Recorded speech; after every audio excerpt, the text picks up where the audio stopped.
கடந்த 3 மாசமா ட்ரெண்டிங்ல இருந்த நம்ம கோயம்புத்தூர் பவர் ஹவுஸ் தட்டுக்கடை பிரியாணி இப்ப நெக்ஸ்ட் லெவலுக்கு ப்ரொமோஷன் ஆகி ஒரு கடையவே ஸ்டார்ட் பண்ணிட்டாங்க.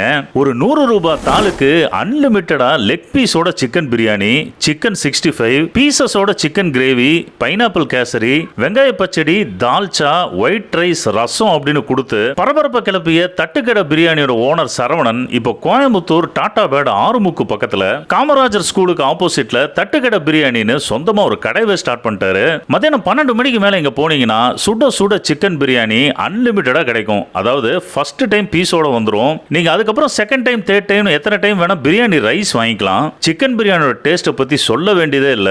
நல்ல கம கமன்னு வாசனையோட நல்ல வெந்த சிக்கன் பீசஸோட என்ஜாய் பண்ணி சாப்பிடுறப்போ எல்லாத்துக்குமே ஒரு சந்தோஷம் தான். ரிப்பீட் மோட்ல பிரியாணி செகண்ட் டைம், தேர்ட் டைம்னு எத்தனை தடவை வந்து கேட்டாலும் முகம் சுளிக்காம பரிமாறுற இந்த தட்டுக்கடை பிரியாணி கடை டீமுக்கு ஒரு ஸ்பெஷல் பாராட்டு கொடுத்தே ஆகணும். பிரியாணி தவிர pineapple kesari, chicken 65, chicken gravy எல்லாமே அருமையான சுவையில இருந்தது. கடைசியா ஒரு ஹோம்லி ரசம் சாதத்தோட நீங்க லஞ்ச முடிச்சுக்கலாம். இது எல்லாத்துக்குமே நீங்க வெறும் 100 ரூபாய் மட்டும் கொடுத்தா போதும். சீரக சம்பா குருணை அரிசி யூஸ் பண்ணி பிரியாணி சமைச்சு லெஸ் ப்ராஃபிட் மோர் வால்யூம்ங்கிற கான்செப்ட்ல பண்றதுனால 100 ரூபாய்க்கு அன்லிமிட்டடா எல்லாரும் திருப்தியா சாப்பிடுற மாதிரி பிரியாணி கொடுக்க முடியுதுன்னு சரவணன் சொல்றாரு. மத்தியானம் 12 மணிக்கு ஆரம்பிச்சா நைட்டு 11 மணி வரைக்கும் இந்த அன்லிமிட்டட் சிக்கன் பிரியாணி கிடைச்சிட்டே இருக்கும். பிரியாணி தீர தீர தேக்ஷாவா வண்டியில வந்துகிட்டே இருக்கு. கோயம்புத்தூர் டாடா பேட் ஆறுமுக்கு சைடு போனீங்கன்னா இந்த 100 ரூபாய் பிரியாணி விருந்த சாப்பிட மறந்துடாதீங்க.